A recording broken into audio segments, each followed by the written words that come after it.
एक उपमन्यु नाम के महर्षि थे। वो जब बाल्यावस्था के थे तो कि अपने मित्रों के साथ वो किसी दूसरे ऋषि के घर खेलने गए, तो वहां उन ऋषि ने अपने बच्चों के साथ उनको भी गाय का दूध पिलाया। बड़ा अच्छा लगा। वो जो ऋषि गाय का दूध पिलाए वो उपरोहित कर्म करते थे, और ये जिनके पिता उपरोहित कर्म नहीं करते थे, ऐसे के पुत्र थे उपमन्यु जी। उपमन्यु जी घर आए और कहा हमें दूध पिलाइए। बहुत हट किया तो उन्होंने समझाया कि हम उपरोहित कर्म नहीं करते, हम तो जंगल के कंदमूल फल से अपना गुजारा करते हैं, तुम्हें कहाँ से गाय का दूध पिला दे। जब बहुत हट किया तो जो जंगली चावल होता है उसको पीस करके उन्होंने दिया। बालक थे तो उन्होंने पिया और कहा ये वो दूध नहीं है जो उनके घर में। माँ ने डांट के कहा यदि तुम्हें दूध चाहिए तो भगवान शंकर की तपस्या करो और तप के द्वारा वरदान प्राप्त करो, क्षीर समुद्र का दूध पियो। गाय की क्या बात है, क्षीर समुद्र का दूध पियो। तो उन्होंने कहा हमें भगवान शिव की साधना का उपदेश दीजिए। तो ब्रह्म ऋषि थे उनके पिता, उन्होंने उनको दीक्षा दी भगवान शिव की और आराधना बताई। तो उस समय उपमन्यु जी ने दाहिने पैर के अंगूठे केवल खड़े होकर हाथ उठा करके भगवान शिव का मंत्र जपे। बहुत काल व्यतीत हुआ तो भगवान शिव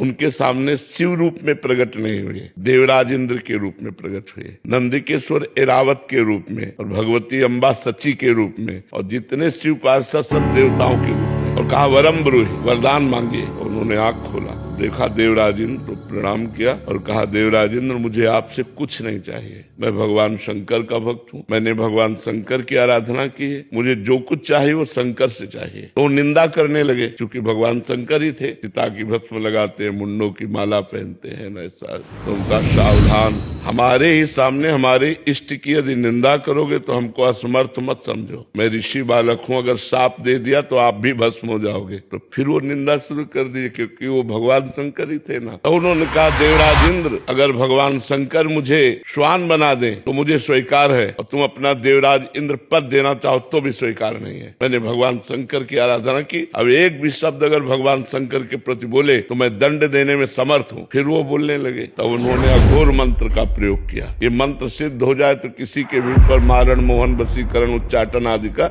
इसे अघोर मंत्र कहते हैं। क्योंकि हम सही उपासना से आए इसलिए हमें इसका ज्ञान है। जे ही मंत्र को प्रहार किया जल लेकर के, तो नंदिकेश्वर ने जल को लोप लिया और कहा अपने इष्ट मंत्र से इष्ट पर ही प्रहार करते हो। तो देखा भगवान शंकर नंदिकेश्वर पे विराजमान, उमा सब शिव पार्षद। तो उनका प्रभु ये क्या लीला थी। तो उनका मैं तुम्हारी अनन्यता की परीक्षा ले रहा था, तुम अनन्य निकले, इसलिए जाओ, रोज तुम्हें क्षीर समुद्र का दुग्ध मिलेगा, अजरश्चैव अमरश्चैव, और जिस समय तुम मेरा ध्यान करोगे उसी समय मैं तुम्हें दर्शन दूंगा। बहुत वरदान की झड़ी लगा दी।